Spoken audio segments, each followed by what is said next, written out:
reppin' that star, I do it so well. It's Puma on the toes, but the stars on the clothes. I'm Starboy, fresh at the DF Dub. Yeah, I'm a hard hitter. Don't stare to fit, it'll ego hit you. What is you saying, man? Look at the swag. Please do forgive the brag. I'ma pull up later in the cowboy jag. Don't you slip on the drip, I'm flossing the sauce. Go so hard for the star. Yeah, that be win, lose, or draw. If you take a L, get the F off my block. Cowboys win. Watch yours. Pour up the shots. Really can't help it, got a star status. Even got it tatted on my arm. Yes, we be 5 ring strong. Left a little room cause it's quest for the six. Starboy really reppin' this shit. Reppin' this shit. Dallas Cowboys to the death for me. Dallas Cowboys to the death for me. I'ma keep reppin' loud until there's no more left in me. Dallas Cowboys to the death for me. Dallas Cowboys to the death for me. I'ma keep reppin' loud until there's nothing left in me. Dallas Cowboys, Dallas Cowboys, Dallas Cowboys, Dallas Cowboys, Dallas Cowboys, Dallas Cowboys, Dallas Cowboys to the death for me. Yeah, tell me who the #1 fan. Yeah, Mr. Westside, I'm the man. Dallas Cowboys from my head to the toes. They better recognize who the fuck I am. Damn, haters run they mouth like a bitch when they team ain't shit and my team stay lit. Yeah, I'm about to rep this shit to the day I die in an all blue casket. If you wanna get with a club with love, tell Star Status Westside sent ya. Hall of Fame, Hall of Fame, Hall of Fame. Emmett Smith is our main. Game time, prime time, all the time. Your team ain't never on TV like mine. That's because we different. We America's team and we run this. Like Zeke runs circles right at defense. Jerry Jones, that's nonsense. Let the coaches coach. And I'll have a smoke. And I know y'all wanna toast to that. Dallas Cowboys to the death for me. Dallas Cowboys to the death for me. I'ma keep reppin' loud until there's no more left in me. Dallas Cowboys to the death for me. Dallas Cowboys to the death for me. I'ma keep reppin' loud until there's nothing left in me. Dallas Cowboys, Dallas Cowboys, Dallas Cowboys, Dallas Cowboys, Dallas Cowboys, Dallas Cowboys, Dallas Cowboys to the death for me. DC, that B4L. DC, that B4L. Reppin' that star, I do it so well. DC, that B4L. DC, that B4L. DC, that B4L. Reppin' that star, I do it so well. What's up with you guys? It's your boy West Coast. Yo, in 2020, I've teamed up with my hot boy, Jalen Smith, number 54, to bring you guys some of the most exclusive eyewear known to man. CEV. I mean, everybody's wearing them. Make sure you guys go over to CEVcollection.com today and use promo code CEV West Coast to get yourself a hot boy discount today.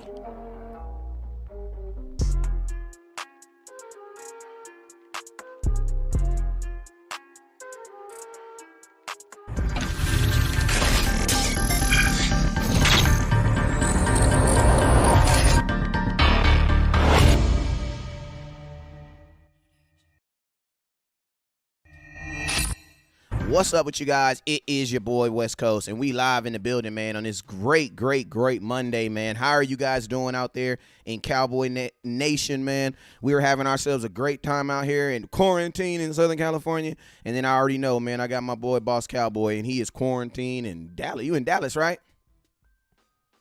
Yes, in Dallas, Texas, man. Dallas, Texas. So he quarantined in Dallas. So we in the building, we live. So we know. Hey, I want to know where are you guys stuck at the house at right now? Throw it in the comment box right now. Let me know. I'll go through the comment box right now and I'll say what's up to some of you guys.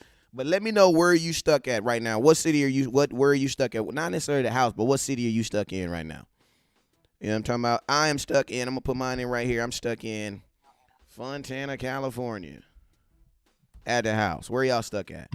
What up with you, Dakota? I see you in the comment box. What's up with you, Buddha? What's up with you? Amanda says she's stuck in Roanoke, Virginia. Okay.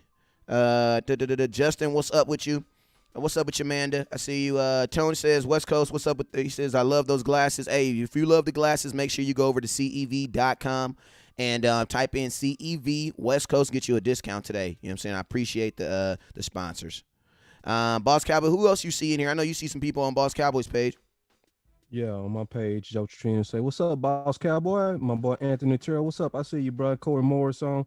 Hey, it's cram time too, man. So we gonna talk about some draft stuff a little later, maybe, but we really finna get heavy into it. So Corey, stay with us, man. We gonna be on draft stuff heavy. Tavis on. Tavis, I appreciate you. Like Tavis is sending me prospects every day. I've already updated the book, Tavis. I'm not adding no more today. I'm done. Leave me alone. Nah, I appreciate that, Tavis, man. That boy, hey, my boy Eric, he a Texans fan, man, out of RDST. He supports because he's a draft head and he just like good football. He not discriminating. He'll just take football talk where you can get it. What's up, Eric? I see you. And my boy Joe say I'm stuck in Italy. And then we also have Sherilyn. I hope I said your name right because I love you so much. Because you know why I love her, man. Why I you didn't love? start really writing until Cheryl really I see started you, man. pushing me to writing. She said, boss. She said this about a year ago. She said you need to write more. Absolutely. Hey, So I man. appreciate you. And then my boy Corey Morris also said, I stayed ready to get back to the house every day. I know. I'm with you. Absolutely. Absolutely. And hey, man, shoot, man, I got my boy. I told you guys we were going to be having a special guest on here today, man. This is a guy, man, my boy Keith Smith, man. I put up a flyer. You guys already know, man, if you've been rocking with me for any amount of time, man, you guys already know, man, my boy Keith, man, I've been rocking with him for a long time. You know what I'm saying? Back one of my first training camps back in 16 was, before he was actually there though, before then. But I mean, it was when I really started going there, man, is when I met my boy Keith, man. And he was banging for the Cowboys, man. So I thought it was uber duper important for me to get himself on here and kind of share his story. He's currently with the Atlanta Falcons, man, but you guys already know we have a moniker here at Dallas Cowboy Scout, and that is, once you a Cowboy, man, you always have some of that Cowboy blood in you, and we always got that Cowboy love for you. So, man, I want to shout out my boy Keith Smith, man, and say what's up to the nation, man. How you been? I see you banging that red real hard, man. You had to do us that. What's good, man? Appreciate you for having me on here, bro. Shoot, man, I appreciate you, man. I appreciate you. I also got my my co-host on the line. Also, his name is Boss Cowboy. He's above. You probably can't see him, but you'll be able to hear his voice, throughout the show. But I just want to appreciate you for coming on. What's up, Keith, man? I saw you at the SportsCon, man. You show love. Appreciate you. And congratulations on your new contract, too. Thank you. I appreciate that, man. Appreciate it. Hey, man. Hey, it's all at the end of the day, man, it's about taking care of them kids, taking care of them babies, and taking care of mamas. You know what I'm saying? And you're being able to do that. And that's the so at the end of the day, that's what it's about. But one of the things that I saw, and not just from you, I mean, we're going to talk about a little bit of football, but I also wanted to talk about this project that you're working on right now because, throughout and I ain't gonna say I'm gonna say the Coronasaurus Rex because the last time I said the actual name, the Facebook turned my feed off. So we gonna do that tonight. So I'm gonna when I say Coronasaurus Rex, y'all know what I'm talking about. All right. If you don't, I'll type it in the comment box. I'll probably spell it wrong on purpose though. You know what I'm saying? But I love guys who are taking advantage of this opportunity. Because it is an opportunity of people being stuck in the house, and not only are they connecting with their fans, but they're connecting with kids and things like that, making an impact. So before we even get into any football, man, I want to talk about this podcast or this program, the kind of initiative you've been doing on Wednesdays called Books with Beef, and kind of where did that come from, man? It really was funny thing is it's an idea from my mom. My mom actually proposed the idea to me, and she was just like, you should do like a live event and kind of read to the kids. And we started bouncing ideas off each other, and then it kind of turned into Books with Beef. And it's just some to promote just learning and keeping proactive mentally and doing something, because it's so easy during this time, as isolated as we are, to just sit still, and give yourself an excuse not to do anything because the Coronasaurus Rex. Appreciate you, bro. Appreciate you. But it was just an opportunity for me to give these kids an opportunity to interact with me, some of my boys, and all the guests that I have brought to the table, and just talk about relevant topics and just give them some things to think about, and just a way to like I said, connect, because it's hard to do that when we're not able to see each other face to face and in person and whatnot. And so I actually had a few events lined up for this month, and all of them got canceled because of the crisis. And so it was just me kind of getting creative and figuring out a way to give back to the community and give back to the world, and just shed some light and positivity as much as I could in amidst all this negativity that's going around. Shoot, that's dope, man. I absolutely love it, man. I mean, I absolutely love it because, I mean, one thing I also like it, what it does is it provides a babysitter for about an hour, man. Yeah, The timing on that shit, right? Boy, you ain't lying. Because that's right around the time I'm trying to get on the Madden, man. Because, I mean, if they stuck at home, I'm stuck at home too. So it's like, Exactly. in my Madden game, my war zone is totally different when I got kids. Like, I'm a totally different player when my kids are around.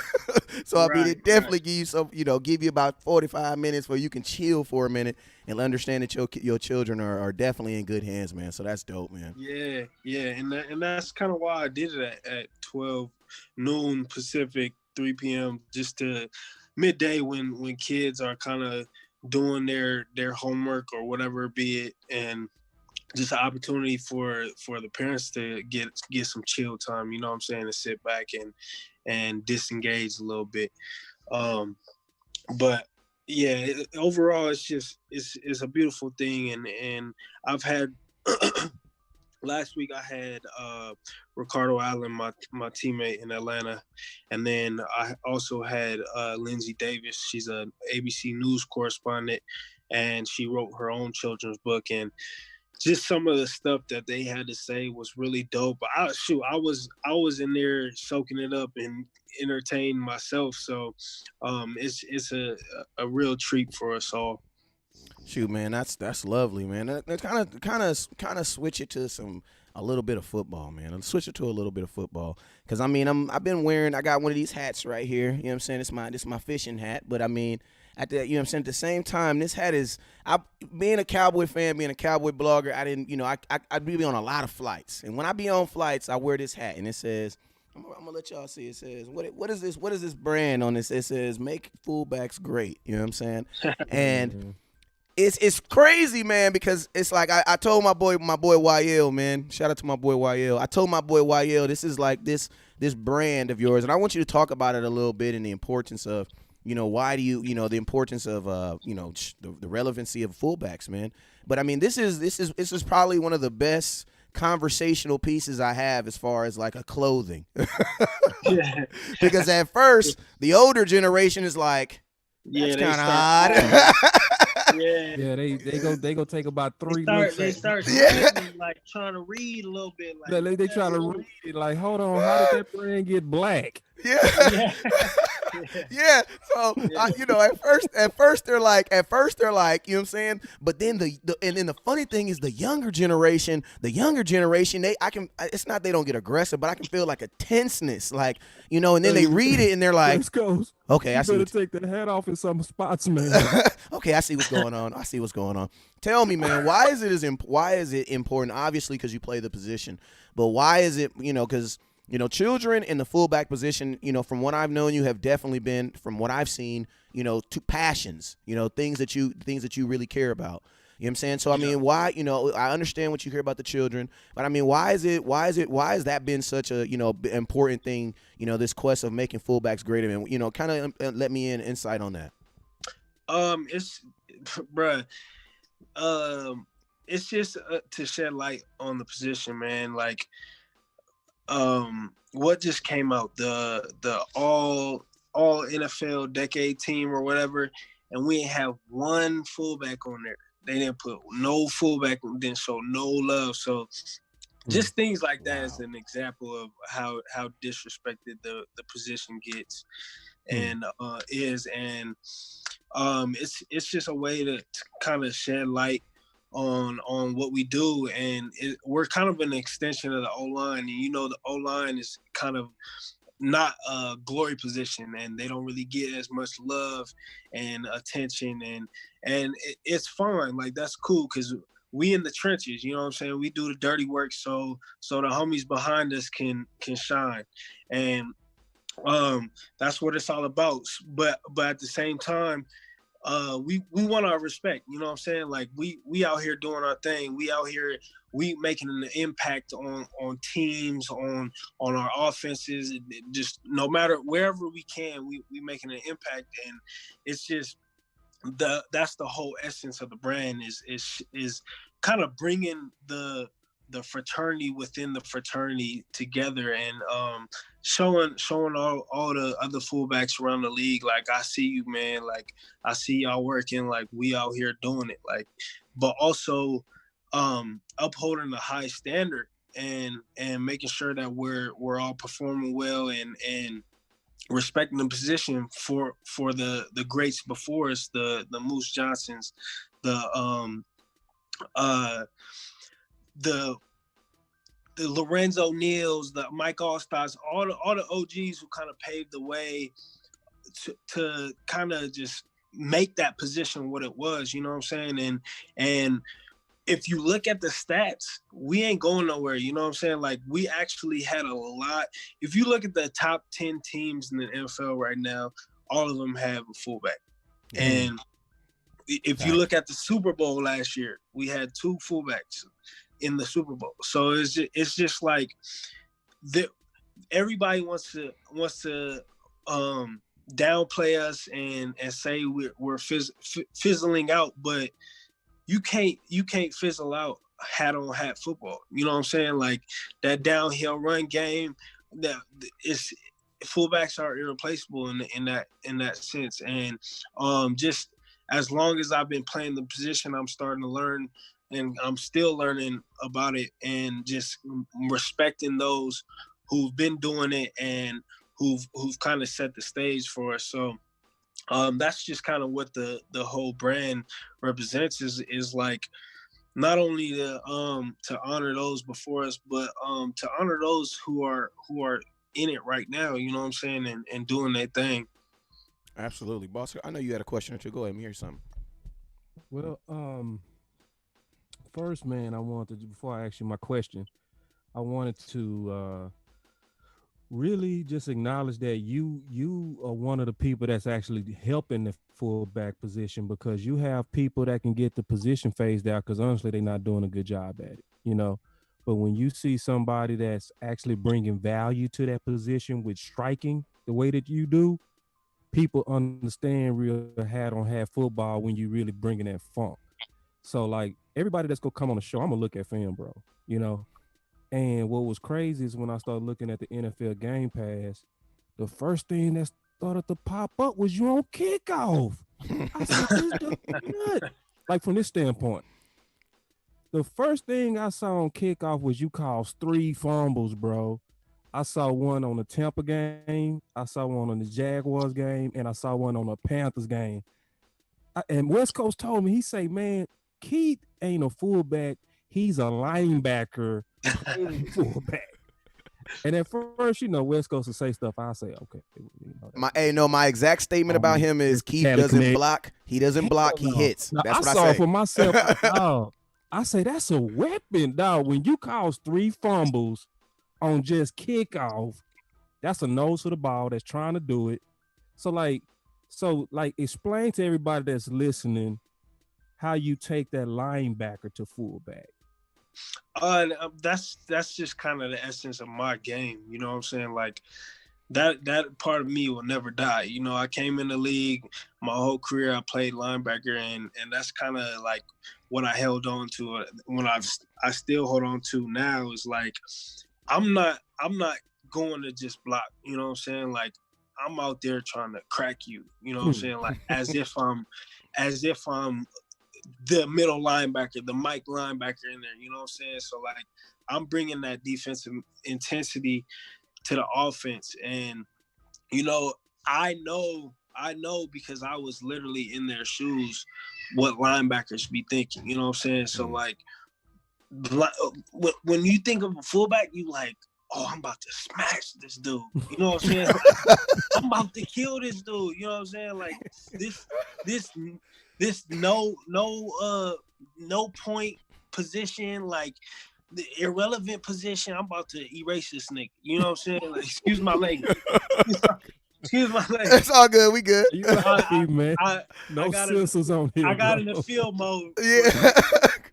My bad. So like just thinking about that, it's like, okay, like, nah, I'm about to like change the game. I'm about to change the name. You know what I'm saying? Like when I'm on the field, I'm the enforcer. You know what I'm saying? Like I'm gonna be on the field. You're gonna know it. You're gonna be looking for me type. You know what I'm saying? So that's just kind of the mentality that I try and bring to the offense, and just the dark side is what we call the defense. And you know, when you got that dark side mentality, it's different. It's Yeah. different. So I mean, you made a great. You actually made a really good point because you said you played linebacker basically all your career. I remember, coming into the NFL, I think it was you led the NCAA in tackles, if I'm not mistaken. The last year in college coming into the NFL. So I mean, yeah. you coming into the NFL, you get a linebacker number, you even play some linebacker. I need some insight on my team that I love, that you used to play for. I need some insight. I need to know, what was that conversation like when they came to you and they said, we're going to be switching you from a pitcher position that you. I mean, and I know it's different from a guy who gets drafted from an undrafted free agent like yourself. Right. You already had to fight to get here as a linebacker. Now they want to take a chance and switch you your fullback position. Like, I know you bought in, but I need to know, like, how was that conversation like, and how did you? Because that happened. I'm sorry. Me and Boss, we're seeing that's happening a lot on the Dallas Cowboys. You know what I'm saying? And the one thing I do like about you is you're one of the few peoples that have worked on it. You know what I'm saying? For the most part, a lot of times when they switch their positions, like my boy Lael. I love Lael at left tackle, but bro, Lael Collins at guard is probably, bruh. Lael Collins at guard is, oh my God. You know what I'm saying? And I see, and that's another one would it work. But I want to know, what was that kind of conversation was like, and like, how did you adapt to that? So it really, because I mean, you know my story. I've been cut and re-signed so many times. It was like, at that point in my career, I was just like ready to get on the field, you know what I'm saying, and contribute. And being the position that I was in, I was doing a lot of scout offense and stuff. So I was doing fullback, I was doing tight end, I was even split out at receiver at times, and I was actually making plays on our first team defense. So like once they started seeing that, like even the OGs in the locker room, they would like joke with me. But really, now that I in retrospect, it wasn't them joking. Like they was just telling me like, yo, you better slow down, or you gonna end up on that side of the ball. And so after my at the end of my second year with the Cowboys, GB Coach Gary Brown came up to me and he was like, yo, so how you think you can handle the running back room? And I was like, watch out. Like, I thought he was playing. He was like, no, for real. I'm serious. Like they talking about trying you out at fullback and stuff. And I was like, you know what? Whatever's gonna get me on the field, like put me in. You know what I'm saying? And it kind of just went from there. And it took a second for me to kind of buy in and like, wow, I'm really. Hold on. Yeah, go ahead. We're gonna handling that business up real quick.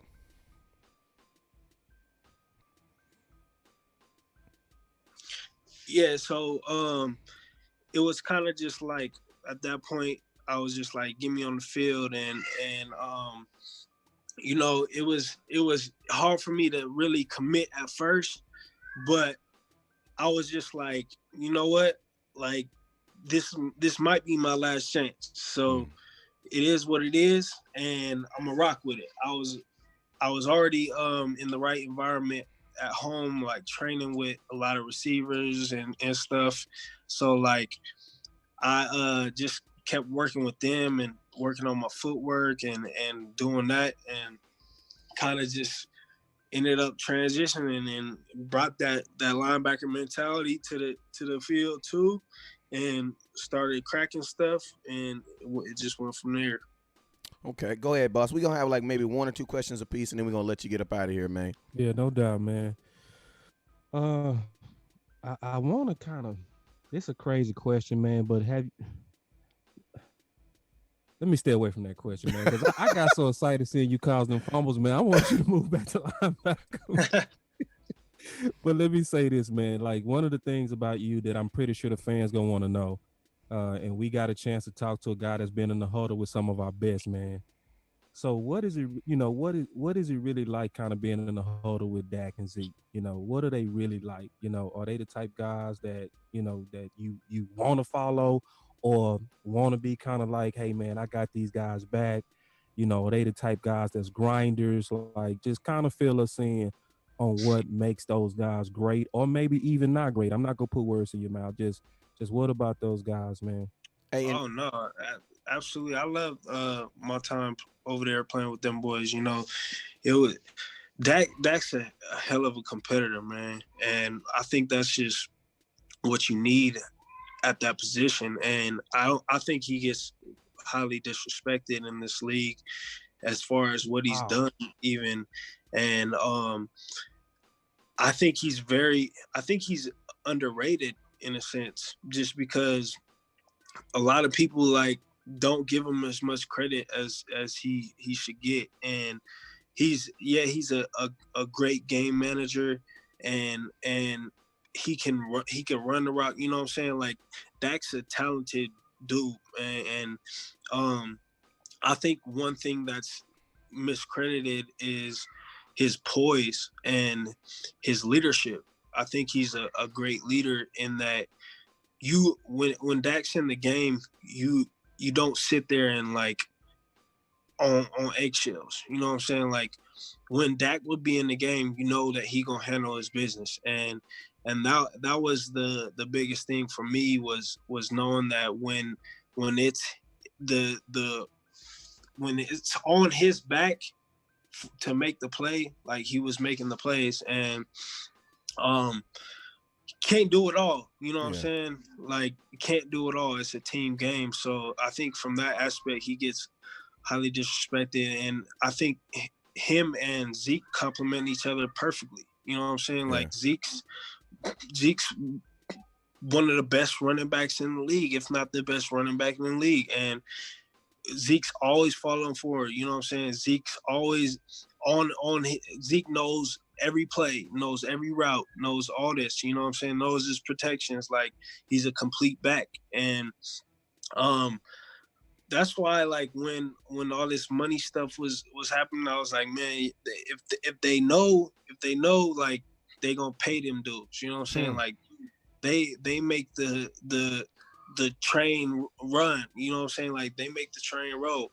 And I think they're hell of players, man. And I think they both deserve that big bag check.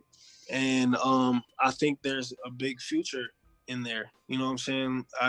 I don't think that you can blame the letdowns on Dak or Zeke. You know what I'm saying? Like, I think that's a complete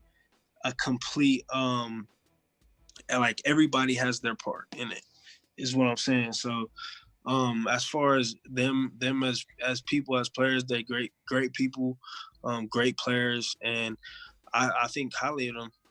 Shoot, man, my last question before I get up out of here, man. I mean, to think that a guy came in the league, as a linebacker, and then, got switched to fullback. And then when you look at your resume, guys that you've blocked for, Ezekiel Elliott, Marshawn Lynch, now Todd Gurley, when it's all said and done, man, like, what do you, when you're looking back on your career, like, what, not necessarily even what do you want to be remembered by, I mean, but what do you think is, the kind of going to be the pinnacle of your career and just all of your success and things like that? Man, I need a bowl, you know what I'm saying? Like, it's the ultimate goal. I don't think I'm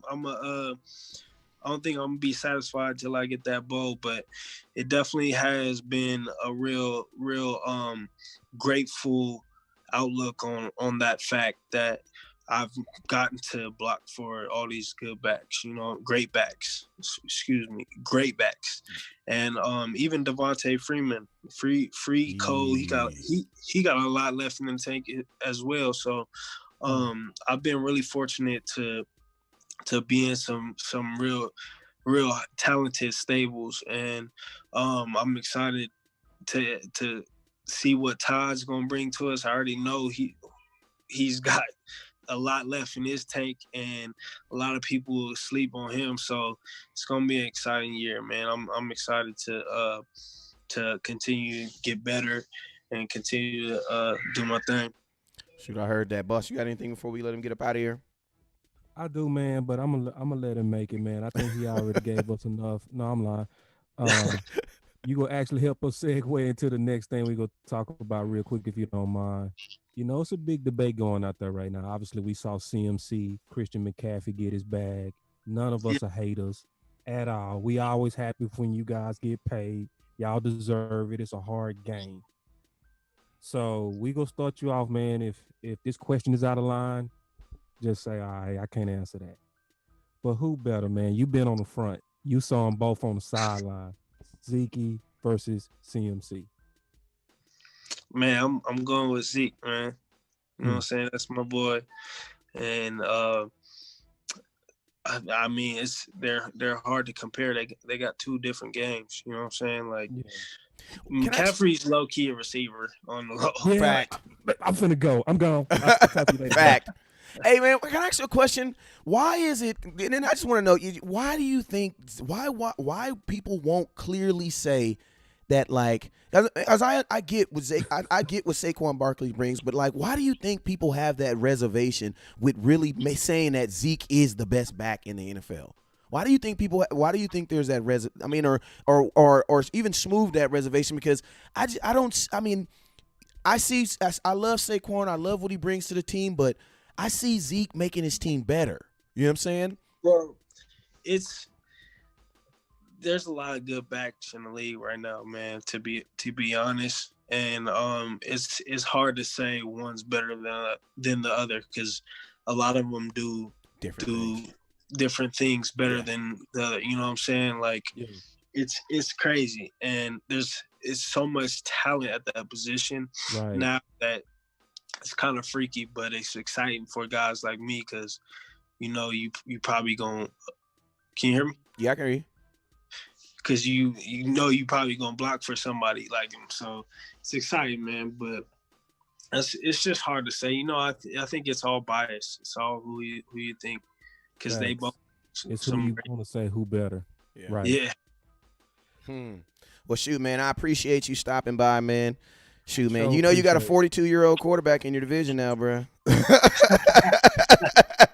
No, 12 Hey, y'all division is about to be bananas, bro. Dog. Yeah, we got a lot, bro. Must see TV, bro.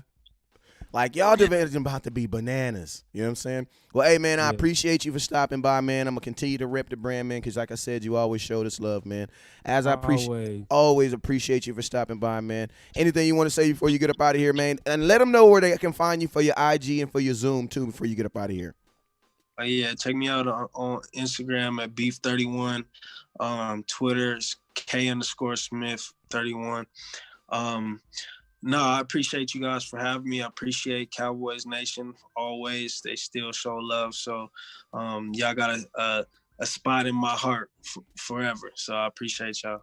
Yeah, we call it light skin privilege. Hey, I told you I was going to get it in. I mean, just real quick, man, I'm real proud of you, Keith, man, because, I never knew you into West Coast. And, you see people fighting and grinding. You had a hard road, man, and to see how you just kind of battled through it. And, I'm very critical, man, but I can say I can't really critique your game, bro. Like, when you left Dallas, I never said to myself, thank you. Yeah. You know what I mean? And we've been different ever since. I felt like, damn. Yeah, we've been how you different. How you go replace that? You know what I mean? Yeah. Because it was that funky. So, man, we do appreciate you greatly, man, for real. So, yeah, you still got a home over here, bro. Yeah, Appreciate that, bro.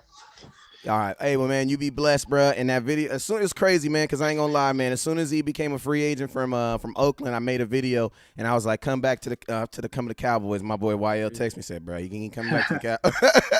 I said, I don't care, man. I'm still posting my video, bro. I appreciate it, man. I appreciate you, man. Hey, you be blessed, brother. You too. All right, y'all. So, hey, man, that was a blessing, man. Had my boy Keith Smith on the line, man. I appreciated him. Let me get my boy Pin audio. What up with you, boss? Boom, boom. We back in it, man. We back in it, man. Yeah. Man, what you think, man? What'd you learn? What'd you learn, bro? Man, I had so many questions, man. So hopefully he come back, but I just wanted to kind of get to the main stuff that, I know he probably wanted to talk about. Like, obviously you brought up his book. That's timely right now. But also his segue into this Zeke versus CMC, I think that was fair. I think he definitely was fair about it. He said, I'm riding with Zeke. But at the same time, I almost really did get up and walk away when he said he's more like a receiver, which is true, to where the advantage of Christian is the mismatch that he brings automatically versus linebackers, right? That was an obvious advantage even when he was in the combine. Yeah. So, and when we get this chance to talk to these players publicly, sometimes, it gives us a chance to expose to the fans what do people really think about Dak and Zeke from the locker room. Because who cares what me and you debate West Coast at the end of the day, right? It's more so about what do those guys think of him, or them referring to Zeke and Dak, because those are the guys that's gonna have to lead this team, So what seems to be overwhelming for the limited interviews we've done with players is that all of them have a high reputation for Zeke, and you see them spend a lot of time on Dak. What else even asking about it? We just say Zeke or Dak, but they'll spend a majority of the time talking about Dak's poise, Dak's leadership, and their belief in Dak. That's just what I noticed. Well, you also got to remember, Dak's also the quarterback, so that's and I'm not knocking Zeke at all. I'm just saying my observation. You want your quarterback to be, if your quarterback is not the leader of your team is backwards. Right. But you don't hear that all the time, do Yeah. you? You hear some people argue that this is Zeke's team. Nah, this is your quarterback's team. And I also your think quarterback's he was team. fair when he said this. It's all of ours, which is we all played a part in this wins and losses, Yeah. So he didn't even verbally say, in my opinion, this is Dak's team or Zeke's team. He said they rock together. So, I mean, that's what I took from it. So I'm gonna take that to the wars when I argue with people and debate whose team it is. My answer is always gonna be the same. It's both of their teams. Absolutely. So, hey, man, let's kind of talk about it real quick, man, because I know Christian McCaffrey got paid today, and a lot of people have been, Christian McCaffrey is now the highest paid running back in the NFL. I mean, my first approach on it, my first thought was, phew, thank God. Like, I'm all for it. Yep. Happy for him. Like, I'm all for someone else being the highest paid. The reason being is so now that pressure is now no longer on Ezekiel Elliott. Ezekiel Elliott can just be a paid running back, and somebody else can have that moniker of highest paid, and y'all can be all pissed off when he has a normal game. Even though he has all his, you know what I'm saying? And it's funny because like some of the bigger social media platforms, think about this, the instant he got this money, man, I saw huge social media platforms that do fantasy that are already saying because he got this money that he's going to have a drop. He's going to have a drop in production. Not saying that he is, not saying that he will, but I'm just saying, you know what I'm saying? It's just amazing how how people really view Christian McCaffrey. You know what I'm saying? But, I mean, you just heard Keith Smith right now. Him and the way they use Ezekiel Elliott and the way it's two different things. You know what I'm saying? Now, Christian, like he said, Christian McCaffrey is more of a what? He's more of a wide receiver. You know what I'm saying? Yeah, they use him like a wide receiver. They use him like a wide receiver. I would love for someone to say they use Ezekiel Elliott like that, and he's still able to close games like the way he is. Right. And me and you been beating this drum for the longest, bro. We've been saying this like forever now. It's really that it's not that Zeke can't. It's just that we never used him Fact. like that. So it's one of those situations to where don't knock Zeke for how they didn't use him, because me and you broke this down many times. Zeke's most explosive plays is when he catch it. Yeah. If you think about all the explosive plays, the Pittsburgh, right? Detroit, Green Bay, and I'm talking about when he caught it for the game winner, right? And we'll see it, and that's what used to frustrate me, West Coast, is we would see it, and when we would see it, we would go away from it. Versus they have North Turner over there. And North Turner said, well, this guy's a mismatch on linebackers. He can also beat you with his athleticism and get us 5 or 6 that way. Let's use him like that as well. So now you see us even internally, in my opinion, debating who's better, right? And we'll say, well, look how he catches it so much. It's just that we've not allowed Zeke to be used as a catcher up to his abilities. And think about this, boss. Even though we haven't been using Ezekiel Elliott to his full abilities catching the ball, think about this. Ezekiel Elliott still 2 years in a row was either number 1 or number 2 most receptions on the Dallas Cowboys. Right. You know what I'm saying? 2018, He was your leading receiver. I mean, Right. Amari Cooper had 71 catches. Zeke had 77. You know what I'm saying? So it's like, Right. I mean, you still see that underutilization. But I mean, it's like, keep it real. Like, I don't think the Cowboys need to use Zeke like Christian McCaffrey, because Christian McCaffrey is not the same type of running back. Like the not Kansas City, but the Carolina Panthers don't tout themselves, even with the highest paid running back in the NFL. They're not a running team. You know what I'm saying? That's not because we are a running team. Why? Because of our offensive line paralysis. What we're trying to do with you guys, we're trying to move the ball. You know what I'm saying?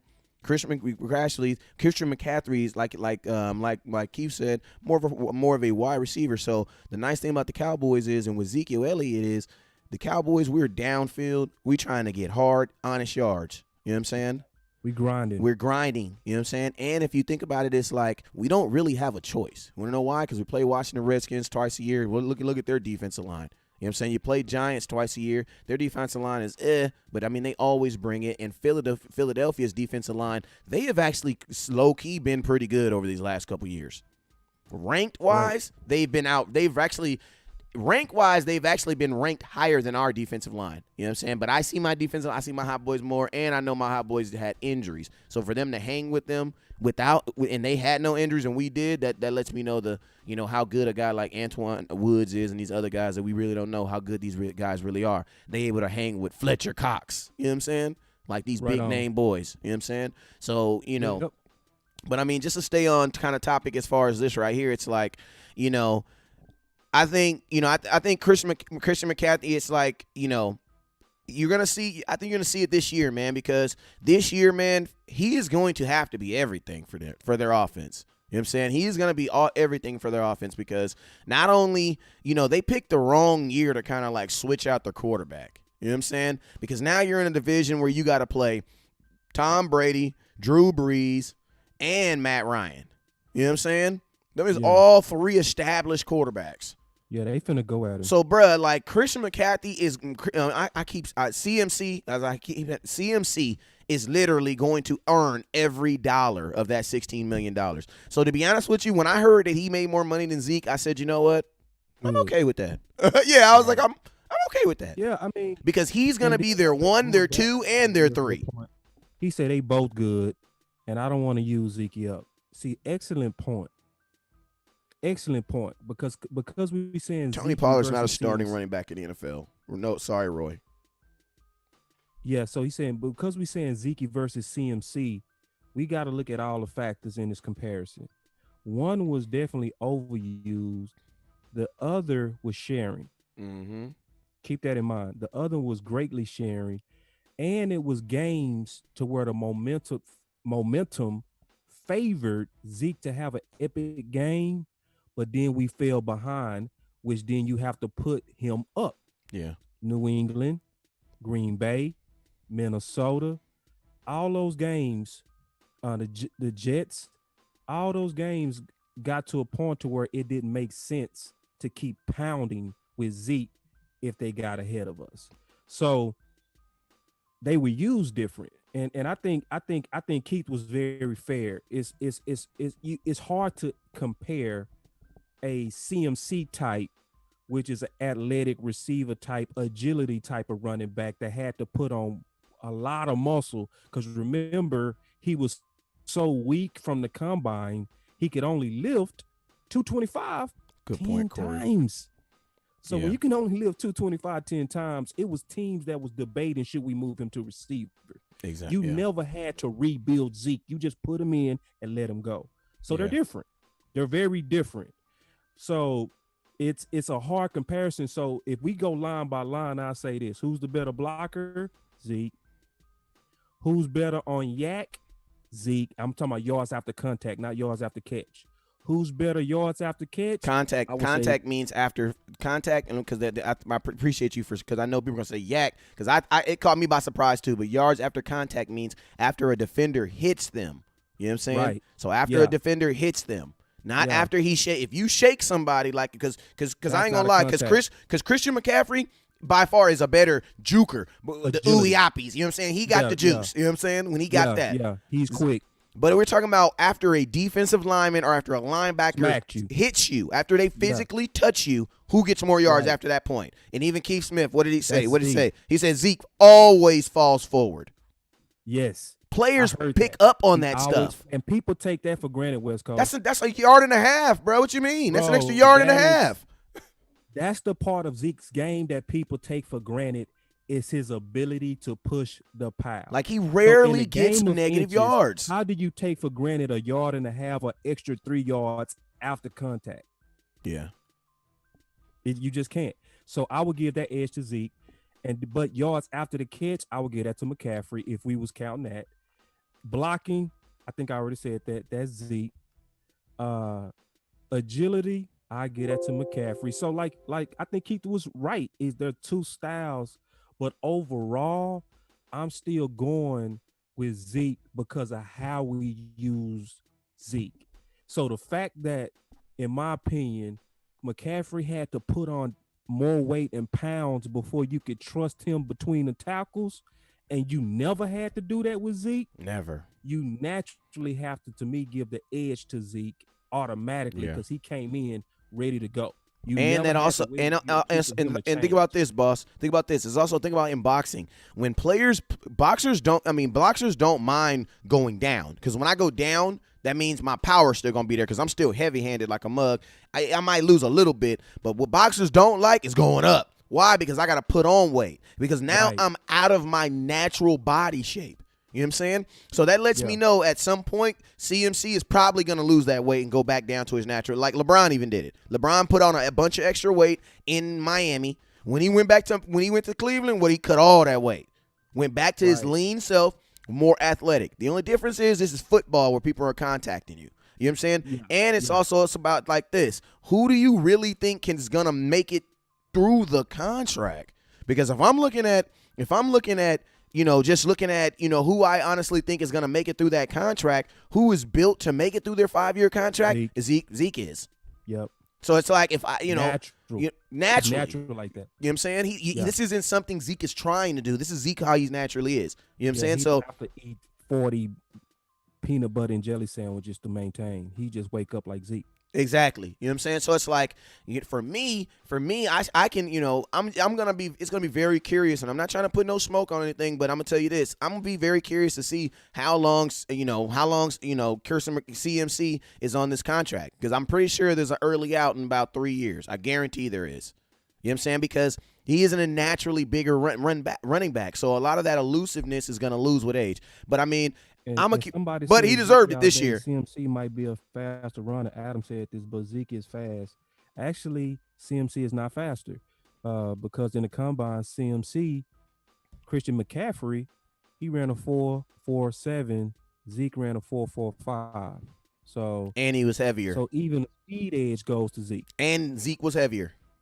Yeah, and heavier. So all the advantages, like you would never put CMC out there as a lead blocker for Pollard.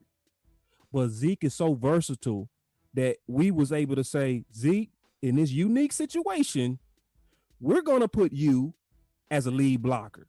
That never would happen with CMC. They would be like, we got to go get somebody else. We got to go get somebody like Keith Smith to do that dirty stuff. No, they said Zeke himself can do that. And Zeke did greatly at lead blocking. Yeah. So it's just too many advantages. Like, so it's almost, I would say CMC might be sexier to look at, you would say. But when you add up all the features of the cars, the electronic windows and the leather seats and the heated seats and all, you getting all of that with Zeke. You gonna have some features missing with McCaffrey. Just straight up. Yeah, man. So I mean, and then you also got to think about what's best for your team. You know what I'm saying? Like what do the Dallas Cowboys need? You know what I'm saying? So it's like, Exactly. But I mean, if you just look at career wise, like, come on, bro. Like Christian McCaffrey ain't like. Let's just be real. Zeke helped Christian McCaffrey get paid because Christian McCaffrey has not had the career that Zeke has had, not even close. You know what I'm saying? So it's like, Yeah. you know, and even, you know what I'm saying? Like, let's just be real. You know what I'm saying? If you're a fantasy football owner, yeah, I know you believe CMC is a better running back. Why? Because he got more points. You know what I'm saying? But I mean, if you're asking about the running of the football, bruh, it's Ezekiel Elliott, and next is Saquon Barkley. Runners of the football. Them two boys is running that ball. Richard say, let's jump into this comment box a little bit. We've been on this subject for a little bit, but hey, but shout out for CC for getting his money though. That shout out is for getting his money though. Corey says, but CMC is no way better than Zeke. Zeke all day. CMC will be nice.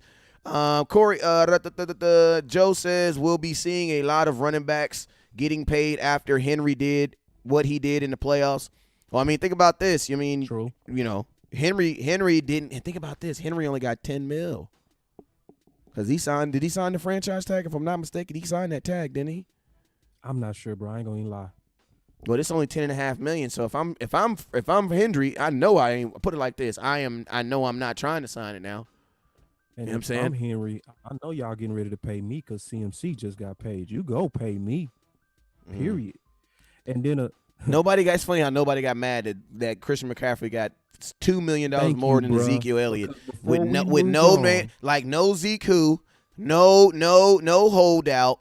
Like, how did that happen? Man, bro, like, how did that happen? Like, because hey, we got a whole nother show. We got this whole nother thing we got to talk about, but we ain't gonna be on here too long, so we gonna stay right here because we need to talk about this, right man. there, bro. We need to talk about this. So today is Monday. Make sure you guys tune in tomorrow at 12. We're gonna be up live. We're gonna be talking about some running backs. I got a whole show set up for it. You guys, you ain't gonna give it to him. nah, we ain't gonna give it. It's too late. I got some folks at the house, so you know what I'm saying. So yeah, that tomorrow.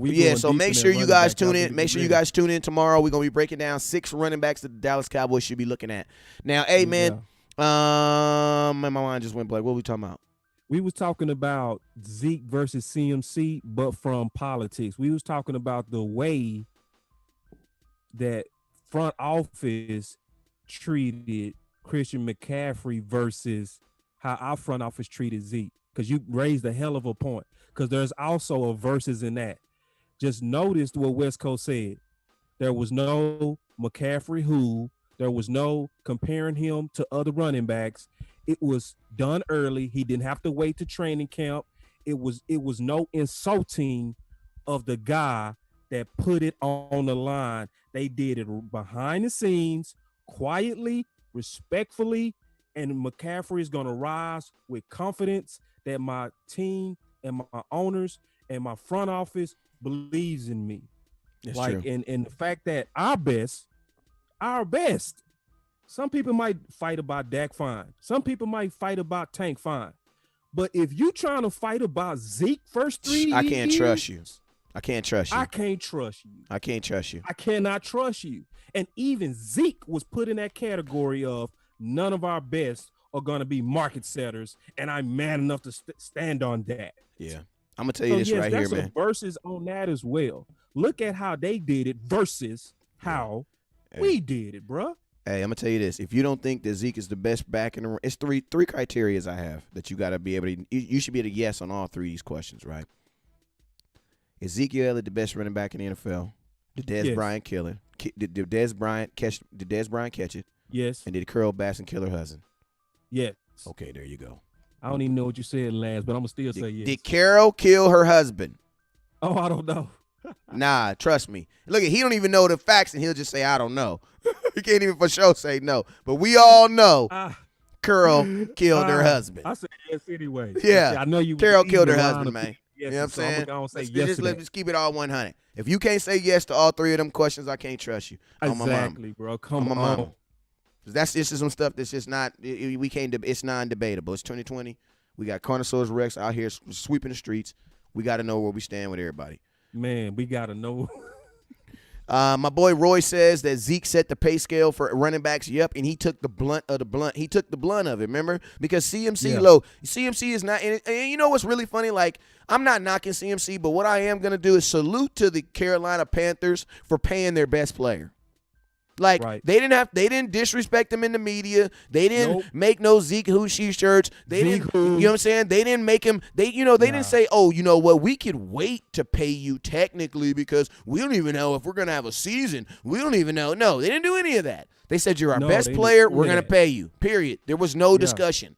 No discussion. Quiet. Nothing. Respectfully. And they gave him $2 million more than the next guy.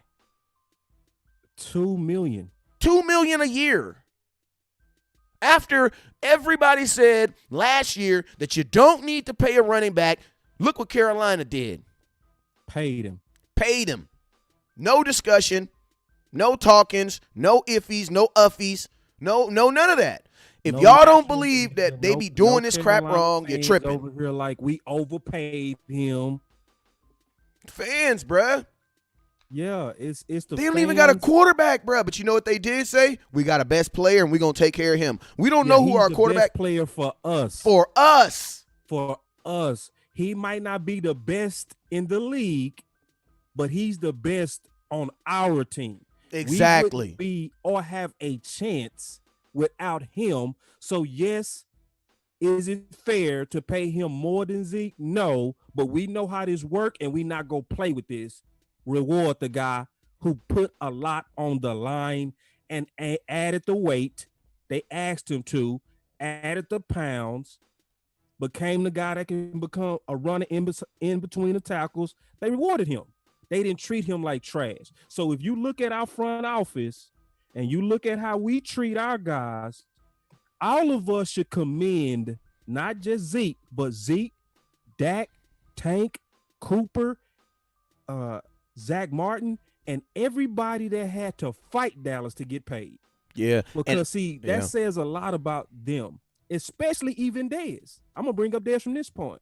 For Dez to still want to come back to Dallas. Hey, I ain't going to say that because I know, we done all had that abusive ex that we shouldn't be with, and we always want to go back to him. Let's just be 100. Right. We didn't have that relationship. Yeah, but I'm saying from this standpoint, it shows the amount of love that they have for playing for the Cowboys. Hey, Corey, they have to push away voices and insults that came from us as fans and even bosses. Hey, Sometimes it's okay for fans to hate on me. Yeah. Because as long as the guy that writes the checks believe in me, that's the only thing that matters. A little bit of a moxie to say, I'm finna show everybody that they're wrong about me. But when you getting hate and when the front office uses the fans as leverage against you, that means they have to mentally tune out all the noise to go win for people that's not even happy for them. Yeah, man, and that's what I was going to say also. Like, you know what I'm saying, Ezekiel Elliott probably took that contract begrudgingly. I wonder how, CMC took that contract with love. That boy skipping around. You know what I'm saying? And think about this. When training camp start after the draft, everything is ready to lock and load. Ezekiel Elliott didn't have that opportunity, and he still went out there and balled. You know what I'm saying? Right. Like that also lets you know that the type of pressure, like who's to say that, I don't, who's to say that he could have, everybody couldn't have went through what Ezekiel Elliott went through and still went out there and had a top performance season. Like CMC did all that with a full training camp. Ezekiel Elliott did that with 3 days of practice. Yeah, he Right. was in Cancun, but let's just be real. How much work can you get done in Cancun? Nah, That's why you go to that ain't Cancun. that is not prep work. Bruh, that's why for you go to football. Cancun. Like, you know what I'm saying? Like, Yeah. I went to Vegas and I didn't sleep. Darn it. Well, Right. why you go to Vegas for? You know what I'm saying? But Yeah. Zeke went to Cancun and actually got some work done. You know what I'm saying? Right. Boy, got some work done. You know what I'm saying? I told somebody early, I said on the feed early today, I said, bro, Ezekiel Elliott is like, Zeke is like one of them kids, man. You know your kids, you tell them don't do something, and not even don't do something, but, you know, you tell them go study for a test, and they be like, but I ain't got to study for the test. Why? Because I know I'm going to get it. And they don't study for the test, and then they go up in there and still get the second highest grade in the class. And then you be wanting to tell them, man, don't you got to do some homework? Nah, I do, but you know what I'm saying? I got one of those right now I'm raising. You know what I'm saying? Like, I tell her on the strength, I tell her to do her work on the strength and study and stuff, but, bruh, she ain't really got to. You know what I'm saying? Like, she ain't really got to. Some stuff, like the math and the stuff, it just come easy, bruh. It just come easy to some folks. You know what I'm saying? True. And Ezekiel Ellis that exact same way. If Zeke said, hey, man, I ain't going to come. Hey, you know what? This is what I'm going to do. Instead of coming to training camp, I'm going to just come. I'll be there the week before camp this year. I really couldn't be like, all right. What I'm supposed to say? I mean, if he come, maybe he'll get 1,600 yards now. Worst case scenario, Zeke, you'll get 1,400 yards. Okay. 1,350. Okay. You know what I'm saying? Worst case scenario, you'll be the second. You'll be the second most all-purpose yards in the NFL. Like, man, we gotta stop looking at other people's offense. Stop looking at other people's women. Stop looking at other people's men, and be appreciative of the person you got at your house. You know what I'm saying? Your Too arm is fine. Stop looking across the street so damn much. You feel me? Stop looking across the street so damn much.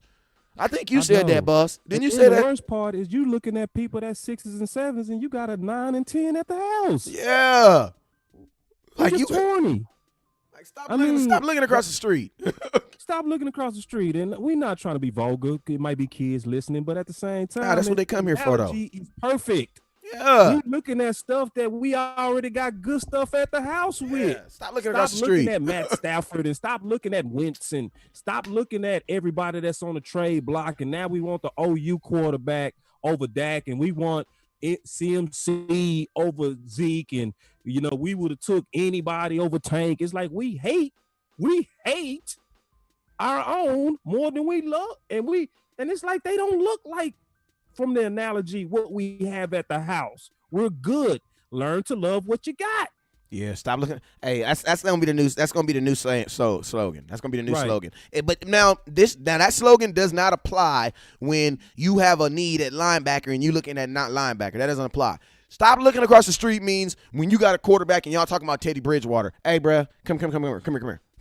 I'm gonna smack you in the back of your head, man. You see what that woman there doing for you, bruh? She in there cooking, cleaning, washing them bad kids. You know what I'm saying?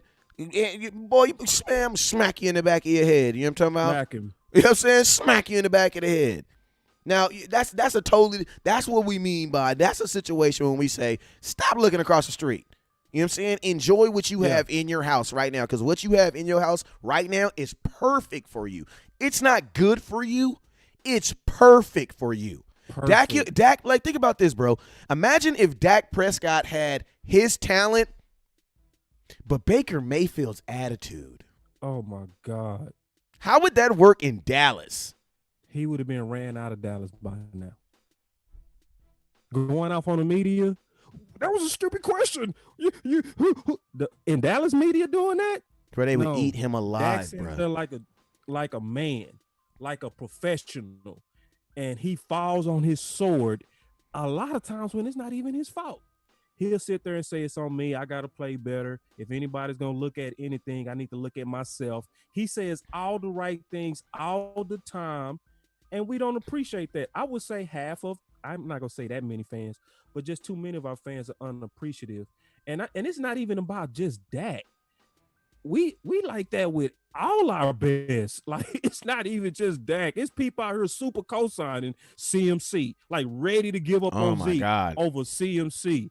I'm like, bro, like, can't like. Hey, we almost went live. We almost went live over that. We almost went live over that. Like, the disrespect. As soon as CMC got paid, the disrespect. Like, man, I was like, oh my God. I already knew some fans wouldn't be able to handle it. I knew some fans weren't gonna be able to handle it. Like, oh my god, oh Oh my I'm god. not gonna even get in those groups today, man, because I'm gonna just say good. Oh yeah, I don't go in these. I don't do that in these. I don't do that. He said, I'm not gonna even do it today because I already know what's going on.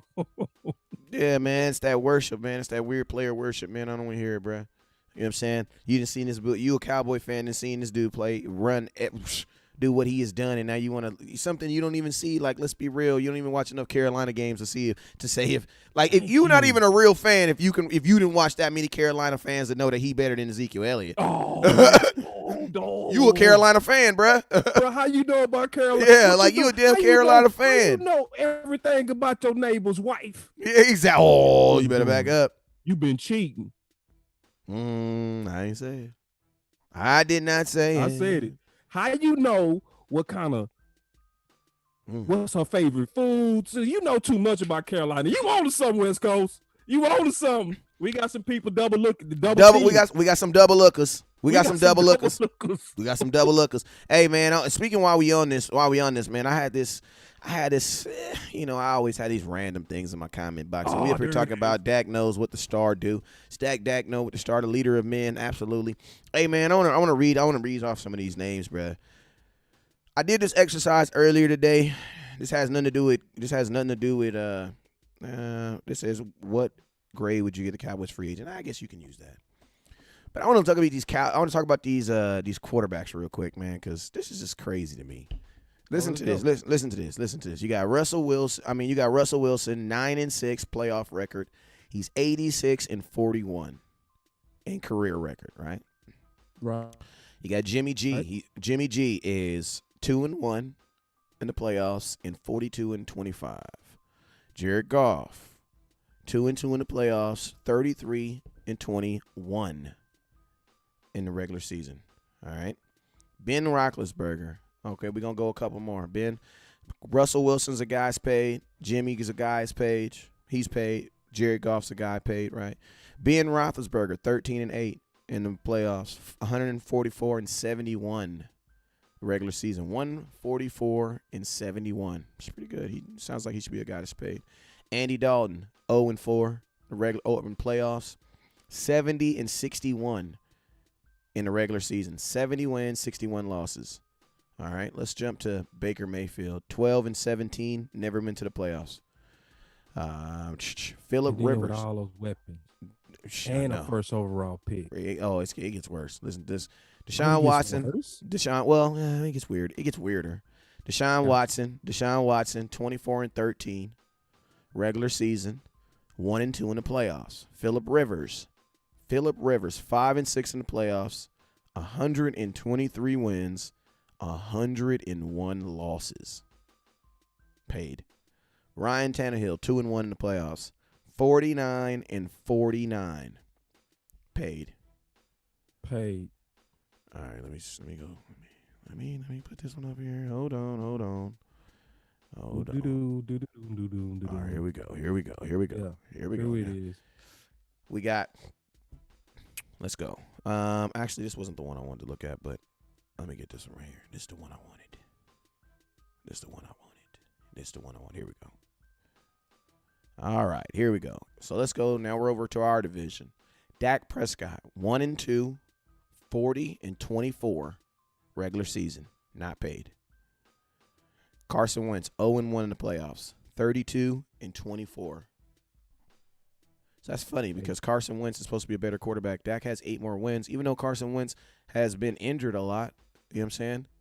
That means, but he's also played less games. So that means Dak has played more games and won more games. Carson Wentz has played less games and still lost the same amount of games. That's kind of crazy. All right, whatever. And paid. And was a market setter. And paid. All right, this is when it gets kind of funny. This is when it kind of gets Aaron Rodgers, 113 wins, 60 losses, 11-8.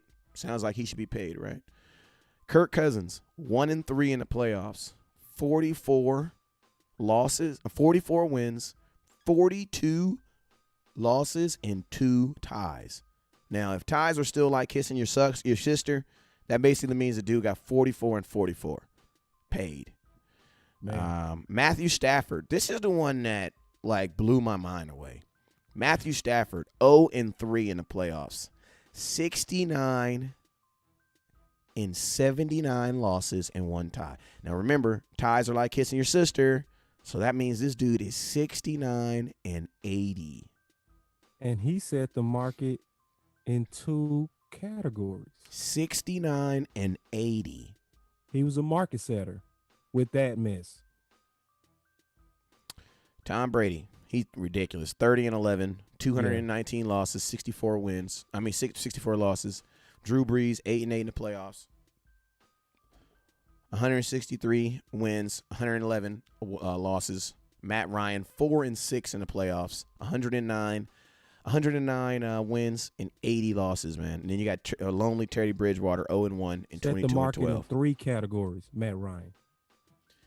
It's funny, man, because 2 things that I saw about this when I look at this right here, and I look at the wins, career wins. Dak deserves to get paid. You know what I'm saying? Because the 40 and 24, like obviously Dak hasn't played as many games as Aaron Rodgers or these other guys, but I mean that's better than 44 and 44. Right. The ratio who's been paid twice is exponentially better. Who's been paid twice? Matthew Stafford, man, Bookie, I'm sorry, I gotta slap you, bro, because this Bookie, you had all my love and support until you name your top 5 generational quarterbacks that you would build, and you had Matthew Stafford as number 5 and not Dak Prescott. Like you smoked that one.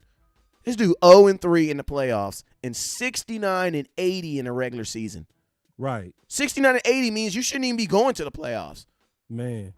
40 and 24 says that means for the most part they're playoff contenders, or they're at least scratching it because he's winning more games than he's losing.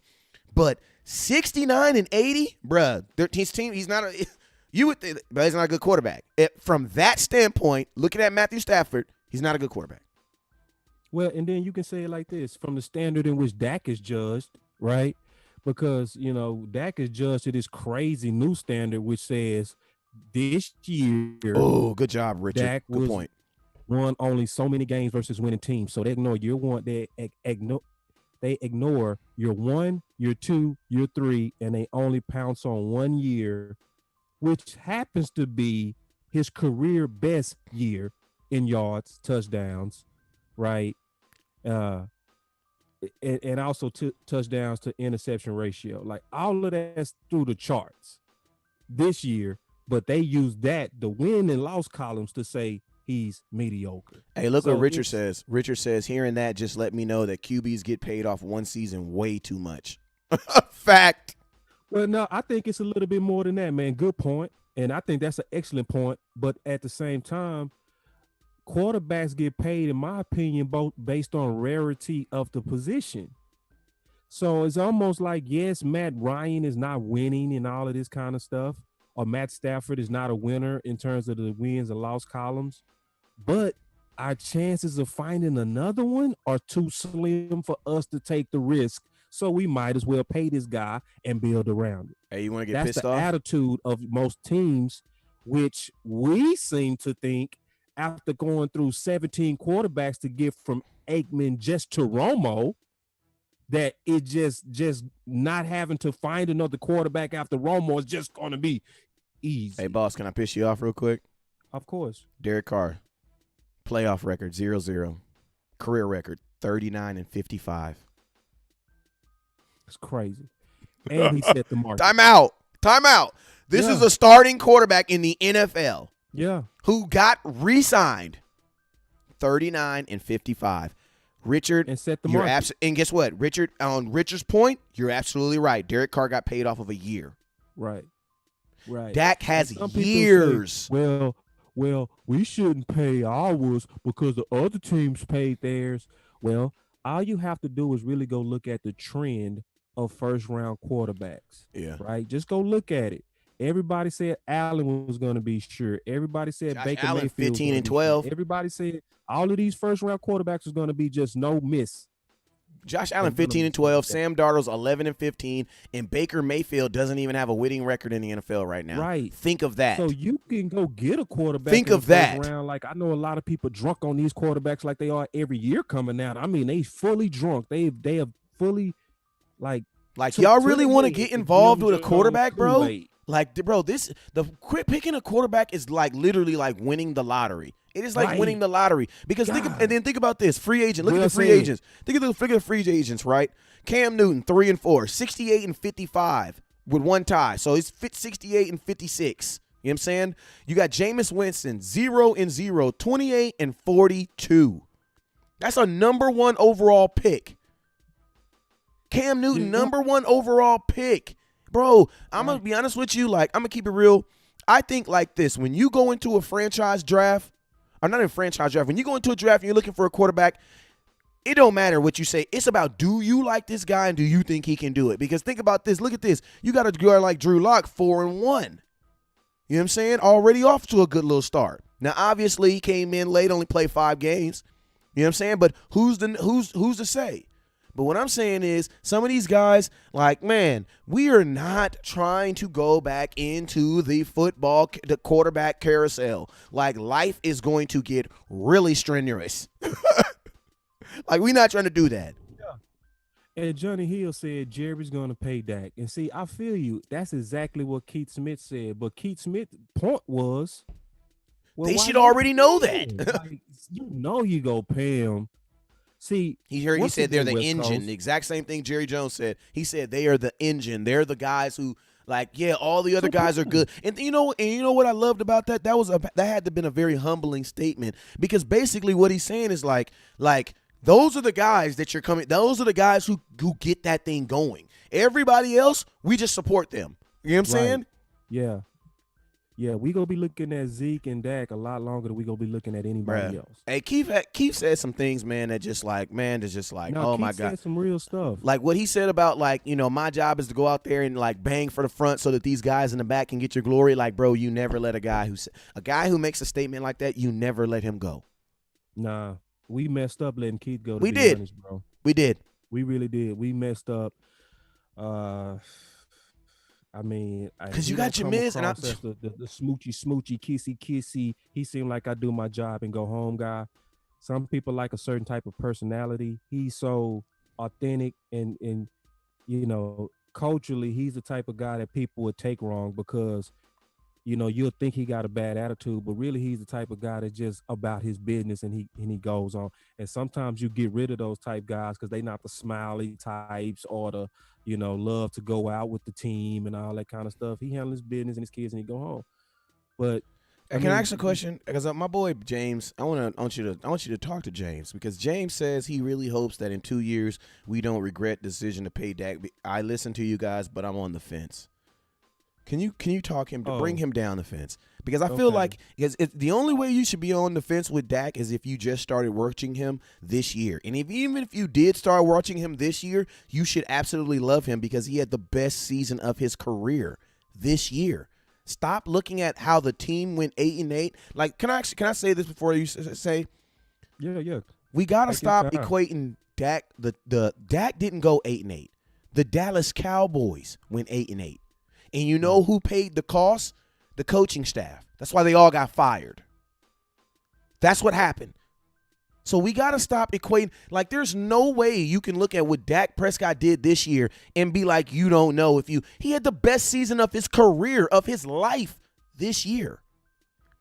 Man, talk my boy off this. Come on down. Come off the fence. You know, I'm not gonna fault you, James, for being on the fence because you have your own mind. And I would want somebody to respect my opinion. So we obviously respect yours. What I would say is refer to the guy that we had on today. We interviewed a guy, Keith Smith.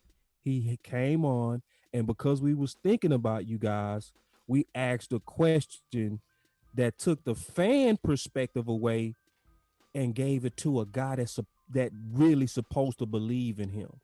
I didn't feed him the answer. I said, what are your thoughts when you playing with Zeke and Dak? And he spent most of his time talking about Dak.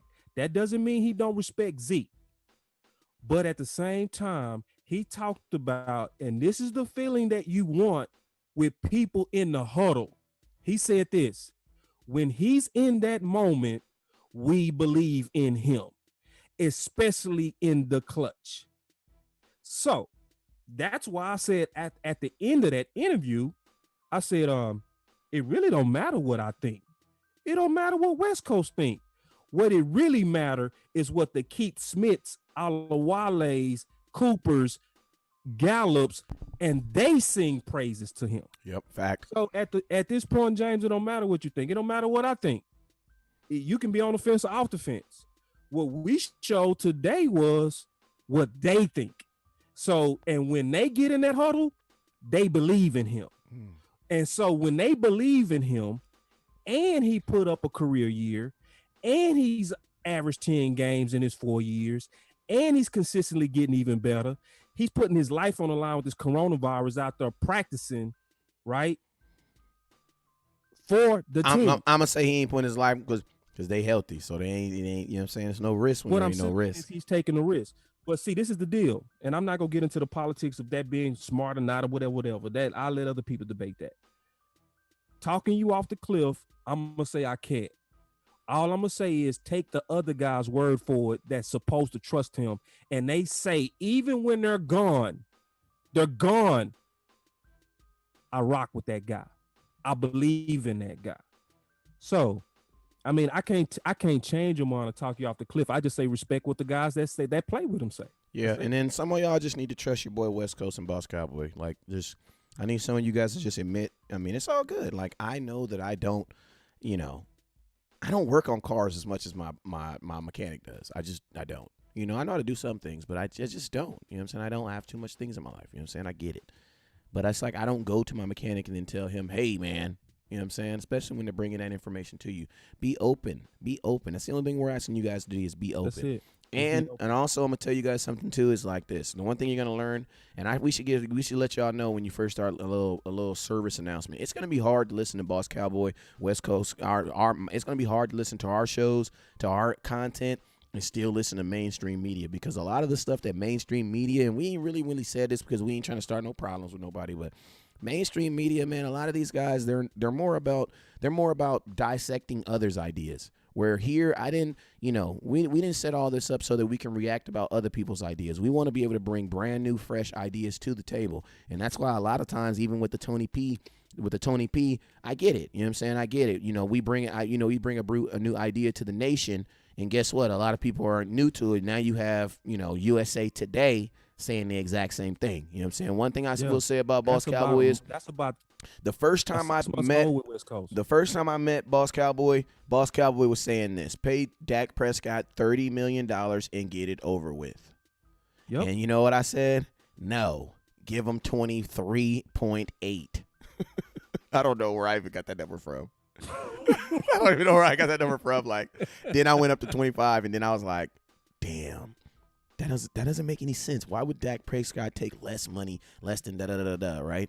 Yeah, everybody was on this take 23, take 23, 20, take 23. And then it started making sense, common sense. You know what I'm saying? Like, that doesn't make any sense. Just like trading for a trade for Byron Jones last year. You know what I'm saying? So I want y'all to know, to watch our show, you're going to have an extreme open mind, because we selfishly only want to win a Super Bowl in 2020. I don't really care about winning a Super Bowl in 2021. I don't care. Yeah. You want to know why? Because Jesus will come back and I'll never see 2021. I don't worry about 2021. Yeah. I selfishly I will burn the entire team down, overspend all the money to win a Super Bowl this year. You want to know why? Because you don't know what's going to happen after that. You know what I'm saying? So that's my mindset. Everything and anything that I do or have a mindset with the Dallas Cowboys is about winning a Super Bowl now. Right. And I also, because I'm privileged to do this with But you feel me, boss? Because a lot of people don't have that mindset. Like Steven Jones sometimes don't got that mindset. It's an advantage to listening to us versus mainstream. When you listen to West Coast and we are not afraid to say what we really think. Yeah, Jerry will never be broke. There are so many people that's bullied to think like other people. Like, no, that to me, that's why you get a lot of ideas from this show that would be first versus chasing. So we're not afraid to say that it's obvious that offensive line need improvement when everybody else talking about corner or safety. Like we'll go really look at it, dissect it, and we'll say, actually is linebacker, right? Or we'll say stuff And like so then when Travis we start Frederick talking shouldn't about come back. options for running back, when we go talk about that tomorrow, Yeah. you'll see people laugh at it. But what's crazy is because we're not afraid to stay in our own lane and to think. What happens is you'll see that a lot of times we're actually aligning perfectly, sometimes, not all the time, obviously, but perfectly sometimes with front office. It happens all the time. West Coast was 6 months ago talking about Pollard potentially moving to the slot. It's starting to pick up a lot of steam right now. Now, that was just a creative idea from him to try to get Pollard on the field. He wasn't trying to be smart. He wasn't trying to show out. He was like, how we go get a better use out of him? It was ideas on the buy and hold that I talked about a year ago on how you should buy Alden Smith, Gregory now, pay them now because they're going to be cheap. The only person the Cowboys haven't got that you asked them to get was Gordon. The only say what we think. Yeah. Even sometimes knowing it's going to be unpopular, and sometimes people go frankly laugh. But what sometimes happens is people thought I was crazy for saying draft Taylor, and look at Taylor. But then, oh, what did y'all have to say when we brought in Swift? Right? We didn't bring him in for nothing. That means we obviously looking at running back, and there's some real traction starting to move at the potential idea of putting Pollard in a different position. So we're going to need running back. So in my draft guide and offseason guide, guess what? I just added 6 new running backs. We're going to talk about most of them tomorrow. But everybody else talking about CJ Henderson, and I think we should get. If I hear CB Lamb, if I hear CB Lamb one more time, he just got 3 new free agent corners. So when you listening to us versus mainstream, that don't make no sense. You get it. You what you're getting is people that's not paid and bought off. So every time you give a star, every time you super chat us. What you doing is you saying I'm supporting people that create thought, and I'm supporting people that's not bought. It's no bosses go come to me, and their bosses go come to West Coast and tell us what to say. They not gonna say, hey guys, you guys are raising some real good damn points. But at the same time, we know what really sells is we gotta have some drama, guys. So we need to kind of milk this McCaffrey thing with Zeke a little bit more. Kind of your little analytical bullshit. We need you to get off of that. Nah, we gonna say what we want to say. That's for 2020 Super Bowl building. Exactly. So yeah, you should support us, listen to us, as well as social media, but especially us. Yeah, man, and that's a good point, man. Really good point, man. I appreciate everybody that's rocking in the comment box. Renell, he says, and free agency, Miss Tony. She says Pollard is a slot baby, and what? She says Roy to George. Joe is a winner. Brian Burris says, or Grant Delpit. Richard says, I like that LSU back. I like him too, man. We're gonna talk about my boy Clyde. We're gonna talk about Clyde tomorrow. So make sure you guys. Go ahead. There ain't nobody else talking about that either. Remember that. Remember where you getting original quality information that matches Dallas. It's us. And some others. Yeah, because exactly, and that's why I keep saying, like, people, like, every time someone says we need a number 1 corner, I say, why? What are we going to be missing from Byron Jones not being out there? Man, and I'm gonna stand on record and say this, West Coast. I'm gonna say it right now. Y'all can screenshot it. To draft CJ or Diggs at pick 17 would be an epic mistake. Write it down. I review film, and I don't let people sway me how to think. All you got to do is on your own, go look at the LSU tape on both of those guys and add in there some other guys that's candidates and just tell me straight up, no bias, who played better. I'm going to give you some. Noah played him from Auburn, okay? Go look at the CJ Henderson tape. Go look at the Diggs tape, all on LSU. And you know why we look at LSU on this show? Because LSU and Alabama are the closest receivers that's going to mimic what those guys are going to see every week. Yeah, talent-wise. So if you getting killed by those guys, why would I trust you at 17? Now, I know everybody's saying different, but I'm not afraid to say what I saw. And what I saw is it would be epically bad to pick them at 17. Now, Hey, moving I ain't down, hey, maybe boss it'd be ain't cool, never yeah. like I ain't gonna tell you this. Boss ain't never like Grant Dilpity because I remember for the national championship game, I said I was talking about basically like who would I want to out of this draft, like, you know, who would be my pick 17, and he, oh, why you pick Pittman? Oh, I'm like, bruh, did you read the premise of what the post said? I said if I had to pick a pick 17 in this game out of these two teams, I went with Grant Dilpit. You know what I'm saying? Yeah. But I mean, if Grant's there and if we trade, I'm gonna keep it real with y'all, man. My official answer on 17 is I'm selling it. That's what I'm doing. If you want to buy pick 17, it is open for sale. And to be honest with you, if I'm the Dallas Cowboys, I wouldn't even wait to the draft. I would tell people now, we open to draft. And let me give y'all a clue on something. I'm gonna give y'all a real good clue. My boy Pedro, who I love, man. Pedro's Fact, a real good Roy. dude. Fact. Matter of fact, Pedro be looking out for me because I be going crazy on people sometime in groups. Pedro will say, boss, don't get on their level. Pedro, I appreciate that too. But Pedro asked a good question. He said, what direction are the Cowboys going in the first round? Well, I'm going to tell you this, and I'm going to give you a real big clue. Look at all the people that they looking at, and that'll tell you clearly that they're leaning on moving down.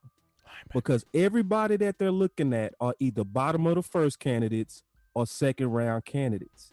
There are not 17 candidates. Nope. If you're looking at 17 candidates, you're not bringing in the guys that they look bringing in. Nope. Every one of the guys that they looking in is showing that they're leaning on moving down. Now, obviously, they have a contingency plan because some people you cannot pass on, right? This draft is not just automatic move down. You sit there until you know that your guys are gone, okay? And I believe this with all my heart, from early analysis to current analysis.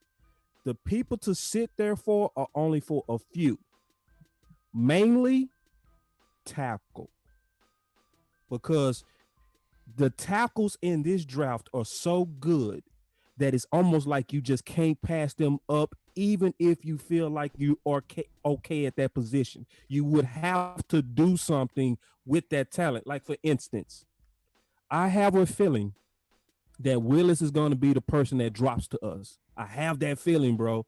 I think the other guys, they broke so many records in the combine. They so freakish, right, that people go grab them first. The natural tackle that's not just extraordinary in his physicality and all of that kind of stuff, but dominant in his play, I think he's going to be sitting right there. If that happens, or if he's close, he would be a guy that I would move up for. Because I would do it because then it gives you the ability with one pick to move Liel to guard. Guard is now solved, completely solved. Guess what else is solved in that one pick? Backups. You immediately have epic quality backups immediately in that one pick. What else do you get in that one pick? Better protection for Dak. What does Dak do in clean pockets? He kills every team. Yeah. What you also get in that one pick is super push on the line. What does that do to Zeke? What does that do to Cooper? So some people are really of the opinion that you do not at all look at the offensive line, and I say you out your damn mind. It depends on who's there. So if it's a run on those tackles, I would probably move down, because then you would have to say, who is going to be the person that could come in and complete that vision that I just laid out of having a dominant offensive line with one pick? So, but I'm telling you now, obviously from the people that they bringing in, all you got to do is, I'm going to write an article on this. It's going to be out tomorrow, right? Look at who they're bringing in. Look at where they're graded. And how does, if 90% of them are bottom first guys and top of the second guys, that tell you right now that they're leaning on going volume. I'm telling you. So get ready for when you hear that dun, dun, dun, dun, dun, dun, dun, dun, which is that sound you hear on draft day. Get ready for to hear this. Likely Dallas has moved down to around pick 25. Bet. Yeah, man, that's a really good point, man, because I mean, and one thing I will tell you guys, if anybody wants to think like, oh, well, they could just be hiding their pick, I'm gonna tell y'all right now, Around this draft time, you only have, these are considered their 30-30 picks, so they get 30 calls that they get to make. You know what I'm saying? That they get to make to different players, and this isn't a time of like trying to fake out another team. No, this is a time of trying to figure out who you want to get. You know what I'm saying? So if you're gonna really get one of these guys, this is one of the guys you're gonna get, and you're not taking none of these guys at 17. You know what I'm saying? And now, is there a chance that they could, kind of know? What I think the Cowboys are going to do and what they have been doing is, because every year our first round pick is always a guy that comes in for our 30-30 visits. You know what I'm saying? Yep. So right around this, I think, be mindful of the guys we look at toward the end. When we get closer to the draft, I think you'll see one of those guys end up being our 17th pick, or you're going to see the Cowboys try to draft back. Try to trade back. You know what I'm saying? Because I definitely believe that 17th pick for a quarterback is definitely going to be there. And trading for a 17th pick for a quarterback, that's not bad. You know what I'm saying? Now, we don't need it, but somebody else I definitely feel is going to need it, man. Yeah. I mean, I love the ideal of a lineman. I saw one guy say I got a freaky suspicion it's Roy Banner. They're going to drop down first round to get Cruz center.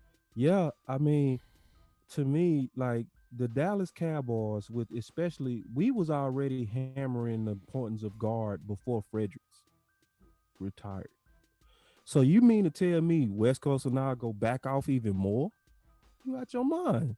Now we go double down even more, because it's like we really put a lot of thought into this. Because what's crazy is you hear some people say, no, absolutely not, don't get a lineman in the first round. But then if you play the what-if game with them, they don't have answers. Let's play the what-if game just real quick before we get out here, West Coast. So with our current position, what if, and likely, what's going to happen if Tyron, like he does every year, miss about 4 games? What's going to happen? Just him. Shoot, you're going to need a backup. You're going to need somebody. Oh, so who's that going to be? Brandon Knight. Do you trust Brandon Knight to protect that blind side? I do, but how many games? How long? A game? Yeah. Thank you. 2 games? A full game? No. You see what I'm saying? Now, he played right tackle, and people say he played good. No, he didn't. He did not play good, because if he played good, go look at the Jets game and see how many times Dak got blown up. Mm-hmm. Dak was getting destroyed the Jets game. He was on his back all day getting like stung. And you saying you want that with a guy who usually is going to miss about 4 games a year. So let's play the what if game one more time. We ain't gonna go through the whole line. We just do one more. What if Connor Williams gets hurt? I mean, he got hurt every year since he's been in the NFL, so that's not even a what if. Right. Connor Williams has been hurt every single year he's been in the NFL. Just like we don't need it. It's like, I mean, I guess if you don't think, you would say we don't need it, but if you give it just a little bit of thought. Because West Coast and I played this what-if game. We literally lined up every position and say, what if this guy leaves? What if this guy gets hurt? What we going to do about this? What's the depth like this? We did this on every position to ourselves, just talking on the phone, literally pen and paper, breaking it down. And that's how we got to the point of knowing that left guard was the biggest liability. And that was before Fredericks retired. Yeah. So keep listening to us, keep supporting us, keep sharing us. Keep putting the super chats in. Keep putting the star donations in, because that's the dollars that we put to invest into the upgrades of the show that you see. That's how we sometimes able to get out to these games and different things like that, And you keeping us free. As long as you keep us free, we gonna keep trying to give you fire information, fire content, because y'all definitely come back tomorrow. Because when we go through these running backs, it's gonna be something to see. Because see, the way we did it is we not selling you the steak without the meat and the meat without the greens and the corn. We giving you a full plan, whether you want to target them second and third round, mid round, late rounds. We want to give you an answer for running back. We don't just want to give you running back and sell your dreams and hopes like just get CJ and we good. No. What's the plan if we don't get CJ? What's the plan if we don't? You see what I'm saying? We got a full gourmet plan. And so it's going to be good. And so, West Coast, you want to tell them what your plan is in terms of going crazy about this draft stuff? Nah, we'll hit him with it tomorrow. We'll hit him with My boy said he liked the running back from sure LSU. I like the running back from LSU, too. That he put up. It's going to be fire. So we talking about doing it noon tomorrow, and we gonna be going crazy. So y'all stay with us. Stay with us. All right. Well, hey, man, you guys already know where you guys been rocking at, man. I appreciate everybody for tuning in tonight. Shout out to my boy, Keith Smith from the Atlanta Falcons for stopping by and spitting Right some of that bombage for. I appreciate you on that. Shout out to everybody that's been in the comments box. Shout out to everybody that was if you hit the stars tonight, I appreciate you guys. And you guys already know what it is, man. Before I get up out of here, though, let me get some love to the sponsors real quick. What's up with you guys? It's your boy West Coast. Yo, in 2020, I've teamed up with my hot boy, Jalen Smith, number 54, to bring you guys some of the most exclusive eyewear known to man. CEV. I mean, everybody's wearing them. Make sure you guys go over to CEVcollection.com today and use promo code CEV West Coast to get yourself a hot boy discount today. Yo, man, we back, man, and so before we get out of here, first I want to let y'all know that the Boss Cowboy 2020 guide has been fully updated. It's been fully uploaded. By tomorrow, all the uploads will be available. So if you already purchased the book, it's already updated. So I have already 20 new players that I've added to the Boss Cowboy 2020 guide. I'm also going to be writing a ton of articles for the crammers. So the crammers are the people that obviously want to kind of take one last look before we start drafting. Use the guide for that, where you want to go purchase the guide, kind of get a cheat sheet so that as the draft is going, at least you got to look at some of these people. Okay. And so I'm going to be writing articles pretty much all week, and it's going to be all about potential draft options. One of the articles I'm telling you now is what we're likely going to do based on who we brought in. The second article I'm going to talk about, I'm going to already tell you right now, go ahead and look for it. It's going to be on Boss Cowboy Sports on my Facebook page. I'm going to be writing about the other corners that make sense outside of CJ and just Diggs, like there's nobody else. It's a whole lot that look really, really good, and we don't have to go reach for only two to be the heroes to replace Byron Jones. It's a lot they can do. So we go talk about that. And then I'm going to also break down on my third article, which is going to be out this week, is what strategy makes sense, whether it's move up, stay, or move down. I'm going to talk about all three because it can be all three. For somebody to say it's just one, they lying to you. It's always all three because it depends on what's happening at the actual draft day. So y'all be on the lookout for that stuff on my page on Boss Cowboy Sports, especially on Facebook. I'm going to be linking all that stuff to my Twitter, which is under Cowboy_Boss on my Twitter page.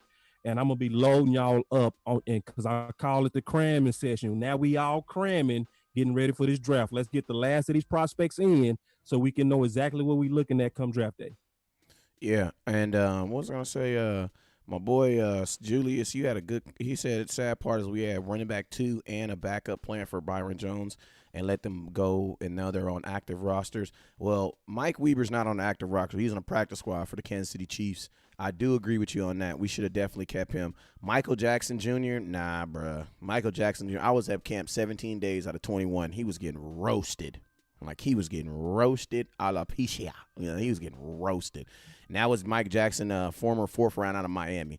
I thought he was going to be a dog too, man, but he was getting roasted, bruh. He was getting roasted. Like, my boy John V. Johnson took him to church twice that I know of. Took him to church twice that I know of. You know what I'm saying? Put his face on the altar and said, repent. Yeah. John V. Johnson made the team on Michael Jackson. Like, keep it 100. Like, he made the team on John. Like, he was dogging that dude, man. And that's just honest.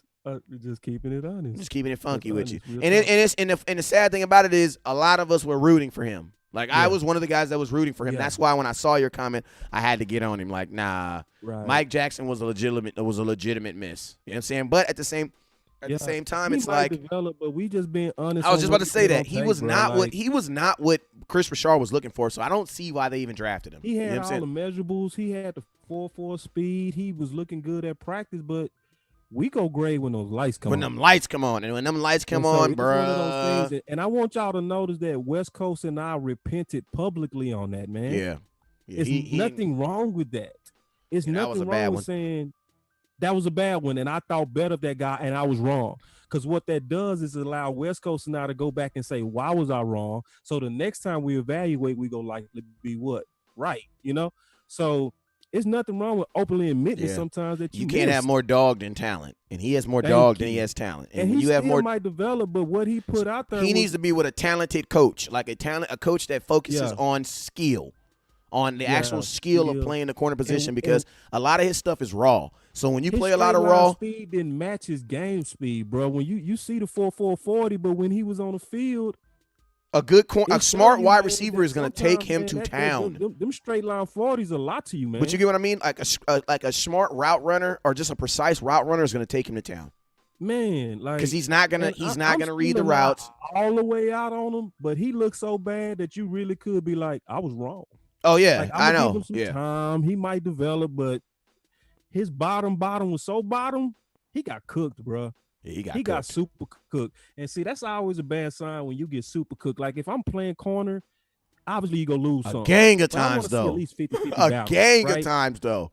Yeah, that's what I'm saying. Yeah. Like I want to see 50-50 battles. I want to see, oh, he got you. Oh, you got him. You broke up one. Oh, he made a play. Not he bombed you. He bombed you. Damn, he bombed you again. Again? Yeah, I Like, knew he wasn't gonna. win, bro. Hey, I knew he wasn't gonna make the team. Like by that cut, I knew he wasn't. I knew they were gonna let him go.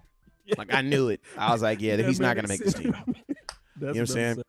But I mean, it's life. I mean, you win some, you lose some. But Yeah, yeah, man. that was a bad one. Yeah, that was a bad one. It is what. Hey, man, but you guys already know what it is, man. We appreciate you guys, and I already know. Never look down because the stars up. Peace.